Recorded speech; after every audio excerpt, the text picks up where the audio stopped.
Hello, everyone. Welcome to today's show. My name is Spencer Walsh. Thank you so much for joining us here. We are live, as we always are, on Newsflash today. And we have a good one for you, my friends. On today's show, Paul Ryan found himself on the margins of the GOP moved right, and other reasons why Paul Ryan resigned. Did the New York Times get it right on this one? Who knows? We'll see. Mark Zuckerberg is either ignorant or deliberately misleading Congress. What are the possibilities? Mike Pompeo could go down if the Democrats decide to fight. That's a big if. It's a big, big, fat if right there. Paul D. Ryan. That's our first story today. He has announced his resignation. And let's see. This is gonna be a test for two reasons. We're talking about why Paul Ryan actually resigned, but it's also gonna be interesting to see if the supposedly liberal media in New York Times. Apparently they're so far to the left, it's not even funny at this point, right? Let's see if a liberal like me could not poke a few holes in the places they're coming from where they, just from their point of view, from our point of view. Can I poke a few holes in where they're coming from? So, but first, before we do anything, I do want to say Paul Ryan, he has resigned, and here are the reasons why he has not resigned. Here, he's saying them right now.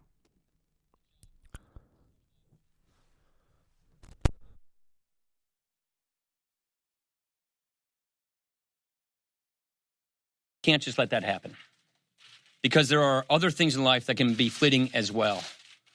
Namely, your time as a husband and a dad, which is the other great honor of my life.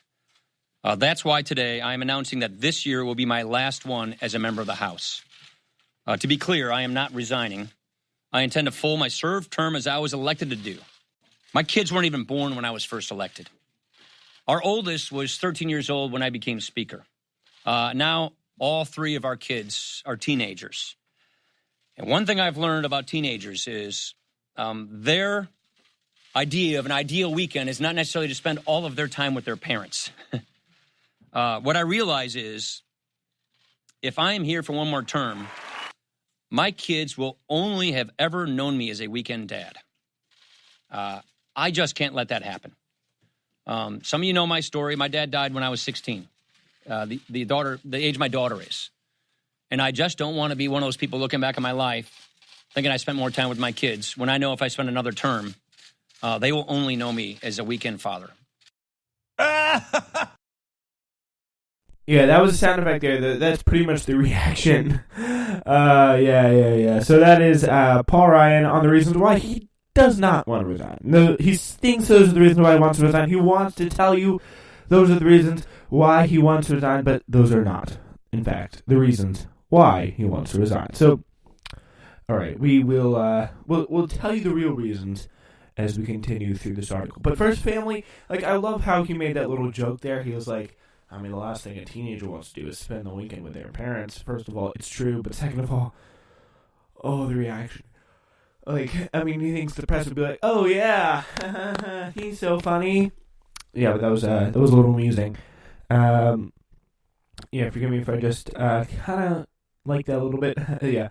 So Paul Ryan, he took the helm of the House 2.5 years ago, not because he wanted it, but because he was seen as the only lawmaker who could keep the Republicans from devouring themselves. They had shut down the government, nearly precipitated a debt crisis, and toppled a speaker, John Boehner. So they were pretty much going off the rails. They were going off the deep end. They were going so far right, so fast. Paul Ryan was supposed to be in there to try and maybe slow him down a little bit. So Ryan announced his departure on Wednesday with the gaps in the party as evident as ever, but drawn along new fault lines with nativists and populists, following Lady President Trump pitted against what remains Mr. Ryan's brand of traditional conservatism. If you look at it though, those are not truly different. Paul Ryan has had his quote-unquote wishes. He had his policy ideas. He has his policy agendas followed in every step of the way. It's been something that is complete. It's been something total and all-encompassing that they have followed him every single solitary second of the way. That's the incredible thing there. The speaker who dreamed of a more inclusive party open to black, Latino, and immigrant voters enticed by a youthful, optimistic vision of what was being left behind. So he was... I really don't think he cared too much about that. Someone just tells me he was not someone who was passionate about those issues. I have to be honest with you. I think the main things he was passionate about are his donors. He was a prolific fundraiser. After he passed those tax cuts, he got $54 million of campaign funds. And this is when we're at April and the election's in November. So we're not even anywhere near close by normal midterm political standards. And he comes up with this $50 million check, and he spreads it around everyone else. And he's the money guy. He's in charge of pleasing the donors. He likes the things that have in the long term will seriously hurt the American families. But he's all right with that. But because his donors right now, they are getting paid. That's the most important thing. And that's the thing you got to take into account here. That's something that's going to be, when you think of Paul Ryan, I personally think about him as someone who robs to the rich and robs on behalf of the rich. He steals from the poor, gives to the rich, the reverse Robin Hood of sorts. But the tax overhaul was supposed to be part of a larger vision of a smaller government. No, it wasn't. It was supposed to save the Republicans' arses because they haven't got any significant donor handout in the past year or so, and it was getting about time. It was getting a little scary, and they needed to take some action. They needed to take some action. That's what the vision was. It was not for a smaller government. It was not for more free enterprise and international trade, balanced budget, and partly privatized entitlement programs. The grander vision has gone nowhere. It has gone nowhere because he never believed it. I gotta be honest. I gotta be real with you. New York Times is kind of floating in the clouds here today. But what they have to realize, it's so important. But what they have to realize is the tax overhaul was supposed to be part of not a larger vision of a small government, a desperate attempt to save the party, get it back on track for the midterms, and pass something big, pass something that really helped their donors, which is what the majority of the Republican Party lives off of. All of the Republican Party lives off of. And it's just the main problem. Like, we need to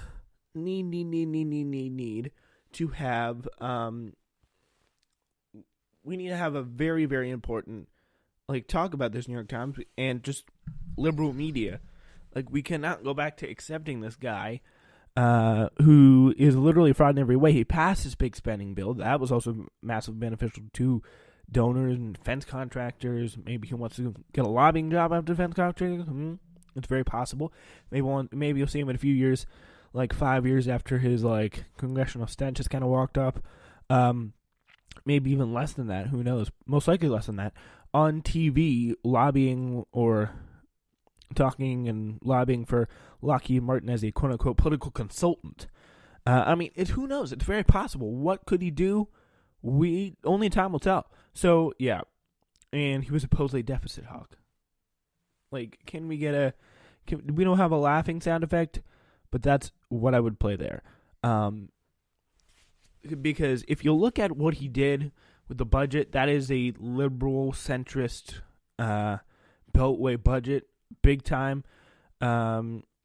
He's quote unquote a proud fiscal conservative. This is the amusing part of it. Instead, Mr. Ryan, a proud fiscal conservative, is leaving behind bloating deficits that will reach $1 trillion by 2020, even with solid economic growth. The Affordable Care is intact. Affordable Care Act is intact, thank God. Medicare and Social Security had not been touched. Military and domestic programs just received large funding increases over a budget deal that Ryan helped negotiate. He doesn't have a problem with that. So he's fine with the military programs getting increased, domestic programs. You're going to need to drug test food stamp recipients right now. Come on. He just gets nervous. He starts shaking. That's Paul Ryan's main position on domestic programs. But the broader point is, New York Times, I'm speaking to you, he is not a proud fiscal conservative. He serves his donors. He could be a fiscal conservative when he wants to, when the Democrats in office, he can be a fiscal conservative all the way. But you think he would have done those things with Donald Trump not in office? That budget deal, that omnibus budget deal, was not even controlled by Trump at all. The GOP was not a product of the GOP moving right whatsoever. That was a product of Beltway boys getting together. It was the good old Beltway boys, and saying let's get this passed. Let's hammer out something here, and this is what they came up with. So ballooning deficits, they're going to happen, and they're largely in part of that tax bill. And because, as I said before, when the donors come in, he will be a political chameleon and be the most proud fiscal. He will drop all his fiscal conservative claims, and he'll be like, let's spend. Like, let's just go. Donors, come on. We got you. Don't worry about it.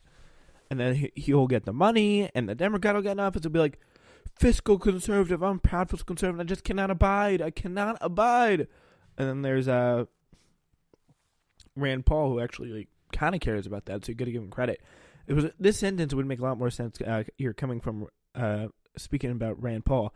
Though he was once considered one of the Republican Party's brightest stars who ran for vice president and is Mitt Romney's running mate in 2012, Ryan said on Wednesday that at 48, he is out of politics for the foreseeable future. I thought he was like 30. Like, how is he 48? Oh my gosh, he's like anti-aging cream or something. No plans to run for anything, he said in an interview with CNN, and I don't really think I'll change my mind. Because he does not need to run for anything. Let's just say that. He does not need to hold any elective office to hold a comfortable amount of power and make a lot of money. Like, that's the DC reality. He will be absolutely all right. Yeah, I mean, his decision to give up speakership is kind of unusual. Most speakers do not give up power voluntarily. And announcing that he would retire at the end of a term, he said a desire to be more than a weekend dad to his 3 teenage children, as we talked about. But his move, which will be undoubtedly make life harder for his Republican colleagues seeking re-election, prompted instant speculation where there were some deeper, unstated reasons that we're stating right now. For the past year, Paul Ryan has navigated a very delicate relationship with the president after working hard to distance himself from Trump in the 2016 campaign. When I think of Paul Ryan, I think of largely when I, as someone who's following politics, first got introduced to him, and that was the 2016 campaign, and there I watched him be one of the more spineless people I had ever seen in my life. Coming out against Trump very rarely, when many other people in the Republican Party did come out against Trump, even during the Access Hollywood tape, he was quite slow, and even then it seemed and felt half-hearted. He was an ardent advocate of free trade. Ryan could only watch as Mr. Trump pulled out the United States out of the Trans-Pacific Partnership. That's something I support. So good job, Trump, there. Suck it, Ryan. A massive trade deal that the speaker supported, and as he moved to impose tariffs on steel, aluminum, and goods from China, a lifelong advocate of relaxed immigration laws, Ryan did little to stop the hardliners who backed Trump's crackdowns and pushed for his wall on the southern border, and bulldozed by those in his conference eager to attack the FBI and Justice Department at the president's behest. We can all read the lines. Representative Charlie Dent, moderate Republican from Pennsylvania, who is also retiring, he says that this is not an easy administration to deal with. Well, not if you're moderate. Supposedly moderate. But pretty much where these Republicans are coming from here is all they want is just to serve their donors more. They're focused on the economic agenda, free trade, spending more in the military. That's what a typical Republican would want to focus on. But Trump made them focus on immigration, focus on those tricky, divisive social issues, really take a stance on those. When the Republicans, they just wanted to keep going. They just wanted to keep moving on. They wanted to keep pushing forward on their pro-donor agenda, and the Trump would not let them do that. So that's why this is a tough, quote-unquote, administration to deal with. All right, be right back here on the show. So we'll see you in a minute. This is the Spencer Walsh Radio Network. Your show will return.